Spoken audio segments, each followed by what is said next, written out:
मित्रों, इस पवित्र अवसर पर हम लोग मिल रहे हैं और अभी अभी आपने श्रद्धेय कुलाधिपति जी के मुंह से सुना कि किन गतिविधियों को, किस व्यक्तित्व को समर्पित करके हमें आगे बढ़ना है।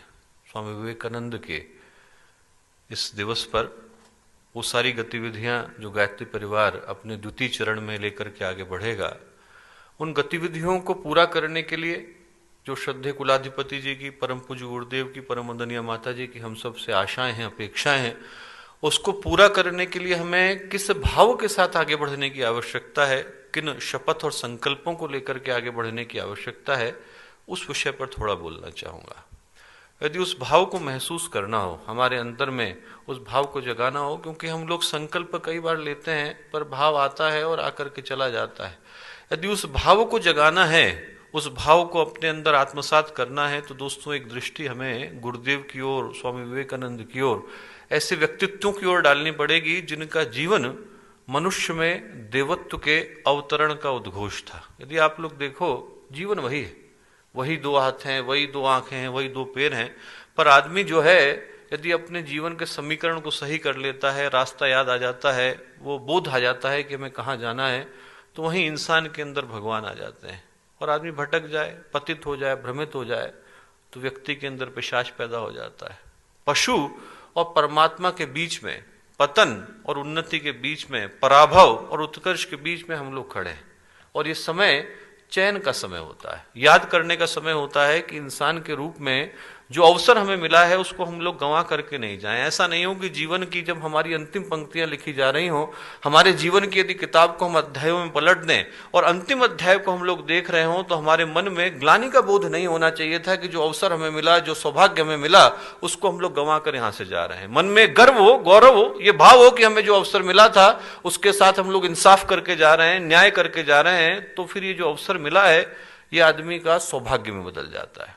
और उसके लिए एक बार आज के इंसान पर दृष्टि हम लोग डालें तो दुख होता है। दोस्तों, दुख यूं होता है कि यदि आप आज के इंसान को देखेंगे तो आपको लगेगा कि आदमी स्ट्रेस का, टेंशन का प्रतीक बन गया है। इतनी सारी टेंशन लेकर के बैठा हुआ है आदमी। हर व्यक्ति को आप देखिए, व्यक्ति टेंशन को लेकर के, परेशानियों को लेकर के, दुख को लेकर के, तकलीफ को लेकर के उसको अपने घर में, परिवार में, दफ्तर में, दिमाग में, दिल में इस तरीके से बिठा करके बैठ गया है कि कभी कभी लगता है कि इंसान का दूसरा नाम ही कहीं टेंशन तो नहीं हो गया है। भगवान बुद्ध ने वर्षों पहले जीवन को दुख कहा था, पर आज का इंसान तो हर कदम पर उस टेंशन को, उस परिभाषा को सत्य बताने के लिए बेकरार है। टेंशन हर व्यक्ति को है। रिक्शे वाले को टेंशन है, अरबपति को टेंशन है, 5 साल के बच्चे को टेंशन है, अभी तो उसने बस्ता लादना शुरू किया और उस बेचारे को भी टेंशन है, वो भी टेंशन लेकर के घूम रहा है। टेंशन का ये आलम है कि आप लोग सड़क पर निकल जाइए और कोई व्यक्ति आ रहा हो अपरिचित, नहीं जानते हो आप उसे, नमस्ते कर लीजिए एक बार, वो आदमी बेचारा घर टेंशन में जाएगा कि कौन था इसने मुझे प्रणाम कर दिया मेरा। ये टेंशन की स्थिति। टेंशन का मुझे एक कहानी याद आती है कि एक आदमी टेंशन देने की भाव से कि साहब टेंशन देना है, मंदिर में जाके खड़ा हो गया। पुजारी थे वहां पर, और पुजारी जी से बोला कि एक बार बताइए दुनिया में सबसे बड़ा कौन है। पुजारी बोले कि साहब भगवान सबसे बड़े हैं। तो व्यक्ति बोला कि भगवान सबसे बड़े हैं तो मंदिर में क्यों खड़े हैं। उन्होंने कहा साहब मंदिर सबसे बड़ा है, मंदिर भगवान का घर है। बोले मंदिर बड़ा है तो धरती पे क्यों खड़ा है। तो पुजारी जी बोले भाई धरती माँ है, सबको धारण करती है, इसलिए धरती पे खड़ा है। बोले धरती सबसे बड़ी है तो शेष जी पे क्यों खड़ी है। उन्होंने कहा शेष भगवान है, भगवान के अवतार हैं, भगवान लक्ष्मण के रूप में आए थे। उन्होंने कहा कि यदि शेष जी बड़े हैं तो भगवान शिव के गले में क्यों पड़े।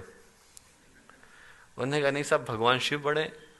बोले भगवान शिव बड़े हैं तो कैलाश पे क्यों खड़े। उसको तो टेंशन ही देनी थी। तो उसने कहा वहां पे क्यों खड़े हैं। तो उन्होंने कहा भगवान शिव बड़े हैं भाई, भगवान शिव बड़े। उन्होंने कहा भगवान शिव बड़े हैं तो कैलाश पे क्यों खड़े। उन्होंने कैलाश पे खड़े हैं तो वो बोले कैलाश भाई भगवान शिव का धाम है। बोले कैलाश सबसे बड़ा है तो हनुमान जी की कानी उंगली पे क्यों खड़ा है। हनुमान जी लेके चले गए थे। तो अब एक साधु बाबा देख रहे थे, उन्होंने कहा साहब इसको तो टेंशन ही देना है। तो उन्होंने उनसे कहा इससे ये कह दे कि तू ही सबसे बड़ा है। उन्होंने कहा साहब आप ही सबसे बड़े हो। पुजारी जी बोले, बहुत खुश हो गया। उसने कहा मैं ही सबसे बड़ा हूं। तो साधु बाबा बोले कि एक बात बता कि तू सबसे बड़ा है तो मंदिर के नीचे क्यों खड़ा है। तो आदमी जो है दोस्तों बुद्धि को इधर उधर उलझाने में लगा हुआ है और इधर उधर की बातों पे टेंशन लेकर के घूम रहा है। टेंशन हर एक के पास है, कारण अलग अलग हो सकते हैं, पर ये बात इसलिए महत्वपूर्ण हो जाती है कि एक गंभीर प्रश्न को जन्म देती है। और गंभीर प्रश्न ये है कि यदि हर व्यक्ति को इतना ही स्ट्रेस है, इतनी ही टेंशन है कि आदमी रोता हुआ धरती पर आए, शिकायतें करता हुआ जिए और पछताता हुआ जाए, तो क्या हमारे जीवन का इतना ही उद्देश्य था? हमारे जीवन की इतनी ही उपयोगिता थी कि हम लोग मुंह फुला करके जिए, अपने आप से नाखुश जिए, दूसरों से नाखुश जिए, माता पिता से कलपते रहें कि हमें ये नहीं मिला, वो नहीं मिला, पत्नी बच्चों से चिड़चिड़ाते रहें कि वो ये नहीं बन पाए, वो नहीं बन पाए, हर आदमी अपना दम घोंट करके जिए, अपने परिवार का दम घोंट करके जिए। यदि मनुष्य के जीवन का इतना ही उपयोग था तो ये नहीं मिलता तो ज्यादा बेहतर है। कई बार देख करके दोस्तों दुख होता है। साइकेट्रिस्ट के रूप में मैं देखता हूं कि अभी 17-18 साल का लड़का नहीं हुआ और डिप्रेशन का शिकार हो गया। हम लोग जब युवा क्रांति की बात करते हैं तो जिस तेजस्विता से, जिस प्रखरता से, जिस क्रांति की भावना से हम लोग युवा मन को परिभाषित करते हैं, वो देखने को नहीं मिलता दोस्तों। 17-18 साल का लड़का नहीं होता कि उसको डिप्रेशन हो गया है। घर में माँ बाप ने डांट दिया, अभी 9 साल का लड़का था, घर से निकला और रेल की पटरी पर जाकर के कट के मर गया। अभी 21 साल की लड़की नहीं हुई है, उसके अंदर डिप्रेशन हो गया। अभी तो जीवन शुरू नहीं हुआ है, अभी तो इनका पूरा का पूरा जीवन शेष है। और जब उनको दुख से, तकलीफ से, परेशानियों से, स्ट्रेस से, टेंशन से, जीवन के प्रति कंफ्यूजन से, जीवन के प्रति भ्रम से उलझते हुए हम लोग देखते हैं तो मन में बहुत दुख होता है। और इसीलिए आज जब हम लोग इस युवा क्रांति वर्ष की इस वेला में यहाँ पर मिल रहे हैं, इसकी शुरुआत की इस वेला में मिल रहे हैं, तो मैं एक भाव जो हम सबके अंदर जीवित करने का और जीवंत करने का अनुरोध, विनय, निवेदन आप सबसे करूंगा, वही करूंगा कि गुरुदेव ने कहा था कि खूबसूरत जिंदगी बर्बाद करने के लिए नहीं है। हंसते खेलते जिए, मुस्कुरा करके जिए, खुश खुश जिए। ये जीवन जो मिला है अवसर, हम लोगों के पास टेंशन के लिए, परेशानियों के लिए पूरा जीवन पड़ा है दोस्तों। और ऐसा नहीं है, महापुरुषों के जीवन, अभी अभी श्रद्धेय कुलाधिपति जी ने उदाहरण दिया, उनके जीवन में तकलीफें कम थी, ऐसा नहीं था। परिस्थितियां उन लोगों की भी विषम थी, मनस्थिति उन लोगों की मजबूत थी, उनके पास तकलीफें पर्याप्त थी। स्वामी विवेकानंद ने जब शरीर छोड़ा तो उनके पास 39 बीमारियां थी। अनचाहे अनजाने सच, शंकर की लिखी हुई पुस्तक है, आप पढ़िए, उसमें लिस्ट दी हुई है वो सारी बीमारियां जो उनके शरीर छोड़ने तक, 39 वर्ष की आयु में जब स्वामी विवेकानंद ने शरीर छोड़ा तो उतनी ही बीमारियां उनके शरीर में थी। गुरुदेव को अपने जीवन में विरोध झेलना पड़ा हो ऐसा नहीं, इतने सारे लोगों ने गुरुदेव का विरोध किया। उस समय में वो सारी बातों को लेकर के आए कि नारियों को गायत्री अधिकार मिलना चाहिए, सभी जातियों को मिलना चाहिए। जब सारे के सारे लोग यहाँ पर विरोध करने के लिए तैयार होते थे, एक से एक बात करते थे, उसके बावजूद, इतनी सारी परेशानियों के बावजूद उनके मन में, चिंतन में, दृष्टिकोण में कभी जरा सा भी अंतर नहीं आया। उनकी मुस्कुराहट को देख करके आप अंदाजा नहीं लगा सकते कि वो लोग अपने जीवन में कितनी परेशानियों से जूझते रहे होंगे। मुझे याद पड़ता है कि 1985 की घटना है। एक पुराने सज्जन थे, यहां से निकले, शांति कुंज से केस चल गया, निकाले गए किसी कारण से और निकले तो उनने केस कर दिया। तो एक पुराने सुप्रीम कोर्ट के लॉयर थे, मिशन से बहुत अच्छे परिचित थे, परम पूज्य गुरुदेव से आकर के बोले कि गुरुदेव ऐसा ऐसा केस हो गया है, संभवतः दिल्ली जाना पड़े हम लोगों को, आपको चलना पड़ेगा। गुरुदेव बोले बेटा जाना तो नहीं पड़ेगा, केस है तो बताना नहीं पड़ेगा। तो बोले यदि गए तो उसी के यहाँ ठहरेंगे। और जो व्यक्ति जिसको शांति कुंज से निकाला था वो बोले उसी के यहाँ ठहरेंगे, दिल्ली में रहते थे। तो गुरुदेव बोले उन्हीं ने तो केस किया है। बोले कोई बात नहीं बेटा, बेटा है हमारा, भटक गया होगा, उसके घर में ठहरेंगे, दिल्ली जाएंगे तो किसके घर में ठहरने में क्या दिक्कत है। आप कल्पना करके देखो, इतना विशाल हृदय, इतना व्यापक चिंतन कि परिस्थितियां कितनी भी विषम हो, उनके मन में मुस्कुराहट के 1000 कारण होते थे। और यदि हम लोग भी मुस्कुराना चाहें दोस्तों, यदि हम लोग भी अपने जीवन को आसान बनाना चाहें, सहज बनाना चाहें, सुगम बनाना चाहें, ये युवावस्था टेंशन के लिए नहीं मिली है, आप लोगों के जीवन में परेशानियों के लिए नहीं मिली। यदि हम लोग खुश होना चाहें तो हमें खुश रहने के कारण कदम कदम पर मिल जाएंगे। अपनी छाती फैलाकर प्यार बरसाता आसमान दिख जाएगा, सारी धरती मिल जाएगी जो पूरी दुनिया का बोझ उठा रही है, सबकी धूप बचाते जो है पेड़ दिख जाएंगे, सबको पानी बरसाती नदियां दिख जाएंगी, सबके साथ अपने अंदर की स्मित को बिखेरते पुष्प दिख जाएंगे, कण कण में मुस्कुराता भगवान दिख जाएगा। यदि हम लोग अपने जीवन जीने के तरीके को बदल डालें तब, यदि हम लोग तरीके को बदलते हैं तो मैं याद आता है कि जो लोग अध्यात्म के पथ पर चलते हैं मनहूस नहीं हुआ करते। ऐसा नहीं हुआ करते कि उनके चिंतन में इतनी नकारात्मकता हो कि आदमी अपनी 4 टेंशन लेकर के आया है और हमसे मिलने के लिए आया और 40 लेकर के लौटे, तो हमारे होने का फायदा क्या है? यदि हमारे पास आए तो आदमी जन्म जन्मांतरों की तकलीफें लेकर के आए और हमारी मुस्कुराहट इतनी इन्फेक्शस हो, इतनी संक्रामक हो, हमारे अंदर का प्रेम, आत्मीयता, अपनत्व इतना विशाल, व्यापक और इतना मजबूत हो कि आदमी सारे कष्ट लेकर के जाए और हमारे पास से हंसता खिलखिलाता जाए, हमारे पास से प्रेम लेकर के जाए। तो हम लोग जो गायत्री परिवार के युवा हैं, इस क्रांति वर्ष के युवा हैं, इस भारत के युवा हैं, इतना अंदर से हमें अपने अंदर शांति, स्मित, सौंदर्य बिखेरने की आवश्यकता है, टेंशन की आवश्यकता नहीं है। मैं कहूंगा जो एक भाव हमारे अंदर आए दोस्तों, वो ये आए, स्ट्रेस को भूल जाए, नकारात्मकता को भूल जाएं, निगेटिविटी को आउट करें, सकारात्मकता को लाएं, पॉजिटिविटी को लाएं, अंदर अच्छे विचारों को लाएं, अंदर यहां रहें। गंगा की गोद है, हिमालय की छाया है, परम पूज्य गुरुदेव के रूप में, परमवंदनीय माता जी के रूप में इतना सक्षम सशक्त मार्गदर्शन है। इससे बड़ा सौभाग्य हमें क्या मिल सकता है? श्रद्धेय कुलाधिपति जी यहाँ पर हैं, श्रद्धेय जी यहाँ पर हैं। हम लोगों के जीवन का सौभाग्य है कि हम लोग इस पवित्र धरती पर हैं, और जब यहां पर हैं तो इस अवसर को निश्चित रूप से सौभाग्य बना करके लौटे, अंदर दिल को खुश करके जिए।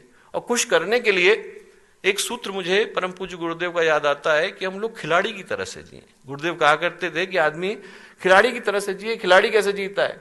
हार आ गई, जीत आ गई, उससे कोई फर्क नहीं पड़ता। आज आदमी ने खेला मैच, आज 3-0 से हार गए तो क्या फर्क पड़ेगा? आज हम लोगों के जीवन का एंड थोड़ी हो जाता है। आदमी खिलाड़ी एक दिन खेले, 3-0 से हार गए तो कैरियर को एंड नहीं हो जाता, अगले दिन फिर से शुरू करेगा, नए उत्साह के साथ करेगा। आज 3-0 से हार गए, कल 3-0 से जीत जाएंगे। तो हमारे जीवन में दुख आएगा, सुख आएगा। दुख आया और हमने सोचा कि हमारे जीवन का यही एंड हो गया, तो फिर हम लोगों का एंड हो जाएगा। दोस्तों, यदि हमारे जीवन में तकलीफें आती हैं, उसको भूल जाएं, उनसे चिपकने की आवश्यकता नहीं है। कल सुख आएगा, आज दुख आया, कल सुख आया। आदमी के पास आज ये है, कल दूसरी चीज आएगी। एक दिन जो है आदमी नीचे गिरा है, कल को ऊपर उठेगा। खिलाड़ी की तरह से जिए। खिलाड़ी की तरह से एक कहानी मुझे याद आती है कि अष्टावक्र कहोड़ ऋषि थे। कहोड़ ऋषि जो है उनने वेदों का पाठ करना शुरू किया, और जैसे ही उनने पढ़ना शुरू किया तो आवाज आई कि वेदों के अंदर ज्ञान नहीं है। तो कहोड़ ऋषि ने उधर घूम करके देखा कि कौन बोल रहा है, तो उनको दिखा कि उनकी पत्नी जो गर्भवती है, उनके गर्भ में से आवाज आ रही है। तो उन्हें ध्यान लगा करके देखा कि उनका जो होने वाला पुत्र है वो वहां से बोल रहा है। तो बड़ा विचित्र लगा कहोड़ ऋषि को। उन्होंने कहा, ऐसा क्यों कहते हो कि वेदों के अंदर ज्ञान नहीं है? तो अंदर से अष्टावक्र बोले कि चंद्रमा किधर है? तो उन्होंने इशारा किया कि चंद्रमा उधर है। बोले, पर आपकी उंगली चंद्रमा नहीं है, आपकी उंगली चंद्रमा की ओर इशारा है। और बोले, वैसे ही वेद ज्ञान की ओर इशारा है, ज्ञान तो आदमी के अंदर है।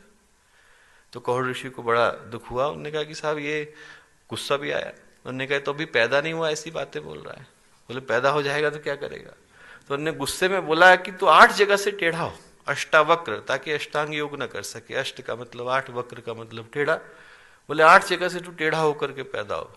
तो अष्टावक्र अंदर से बोले, आंगन के टेढ़ा हो जाने से आकाश टेढ़ा नहीं हो जाता। शरीर को टेढ़ा कर दोगे आप, मन को टेढ़ा नहीं कर सकते हो, मन उससे टेढ़ा नहीं होता। जिंदगी में तकलीफें आ सकती हैं दोस्तों, हम लोग खिलाड़ी की तरह से जिए। जितना हम लोगों को काम मिला है ईमानदारी से करें, शराफत से करें, और जो किया है करके भूल जाएं, उसकी टेंशन हमें नहीं लेनी है। ऐसा करने से सफलता मिलेगी, गारंटी नहीं है। ईसा मसीह को सूली मिली, गुरुदेव को जीवन में विरोध सहना पड़ा, विवेकानंद को जल्दी शरीर छोड़ना पड़ा, भगत सिंह को फांसी मिली।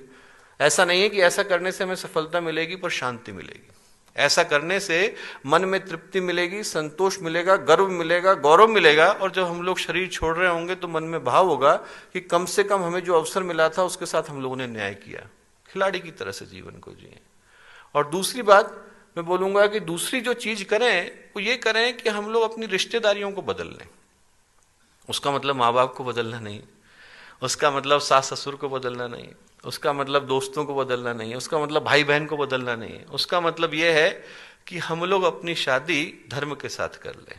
यदि हम लोगों की शादी धर्म के साथ हो जाती है, हमारे पिता का नाम जो है सत्कर्म हो जाता है, माँ का नाम सद्भावना हो जाता है, बच्चों का नाम सत्कर्म हो जाता है, तो उस दिन भगवान हमारे पाले में आकर के खड़े हो जाते हैं।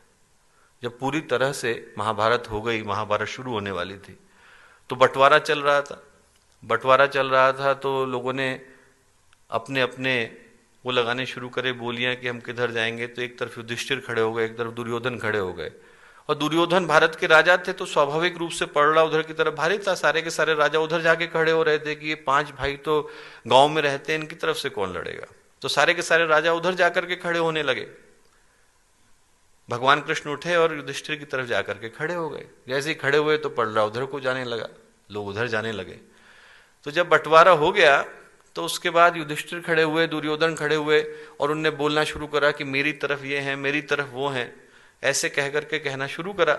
तो युधिष्ठिर ने बताया कि साहब मेरी तरफ से ये हैं, और भगवान कृष्ण का भी नाम लिया। दुर्योधन ने बोला मेरी तरफ से ये लड़ेंगे। तो भगवान कृष्ण बोले युधिष्ठिर से कि युधिष्ठिर तुमने उसका नाम नहीं लिया जिसकी ओर से मैं लड़ूंगा। तो युधिष्ठिर बोले कि भगवान आप तो हमारी तरफ से लड़ेंगे, मैंने तो आपका नाम लिया था। बोले नहीं, मैं इतना छोटा नहीं हो सकता कि व्यक्ति की ओर से लड़ूं, मैं धर्म की ओर से लड़ूंगा। तुम धर्म की ओर खड़े हो इसलिए मैं तुम्हारी ओर से लड़ रहा हूं। धर्मो रक्षति रक्षिता, जिधर धर्म खड़ा है उधर भगवान खड़े होते हैं। जिधर भगवान उधर खा के खड़े होते हैं जहां पर सत्य है, न्याय है, धर्म है। तो यदि हम लोग धर्म की तरफ खड़े हो जाते हैं, उधर खा के खड़े होते हैं जहां पर सत्य है, न्याय है, धर्म है। तो यदि हम लोग धर्म की तरफ खड़े हो जाते हैं दोस्तों, तो भगवान भी हमारी तरफ आकर के खड़े हो जाते हैं। खिलाड़ी बन जाएं, अपनी रिश्तेदारियों को बदल लें और अपनी समीक्षा करें। दूसरों के ऊपर हम लोग इंतजार न करें। आज के समय में समाज ऐसा हो गया है कि हम लोग दूसरे की कमी निकालने को तैयार हैं। आप व्यक्ति से पूछ करके देखिए साहब उसको शिकायतें हैं, तो आदमी निंदा करने के लिए तो उसके पास पूरी फेहरिस्त है, ऊपर से लेकर नीचे तक बैठा हुआ है आदमी। भगवान दुनिया सही नहीं चला रहे हैं, सरकार देश सही नहीं चला रही है, डॉक्टर इलाज ढंग से नहीं कर रहा है, आदमी कंप्लेन करने को तैयार है, पत्नी खाना ढंग से नहीं बना रही है, बच्चे होमवर्क ढंग से नहीं कर रहे हैं। आदमी के पास एक से एक बढ़ करके लिस्ट है, और उससे पूछे आप क्या कर रहे हैं तो आदमी को पता नहीं। आदमी समीक्षा नहीं कर पाता है, निंदा पर्याप्त करता है। आदमी के पास सारी चीजें हैं, आप लोगों से जाकर के पूछे साहब ये क्या है, आदमी सब बताने को तैयार है कि साहब वो गलत है, वो गलत है। हम अपनी समीक्षा नहीं कर पाते।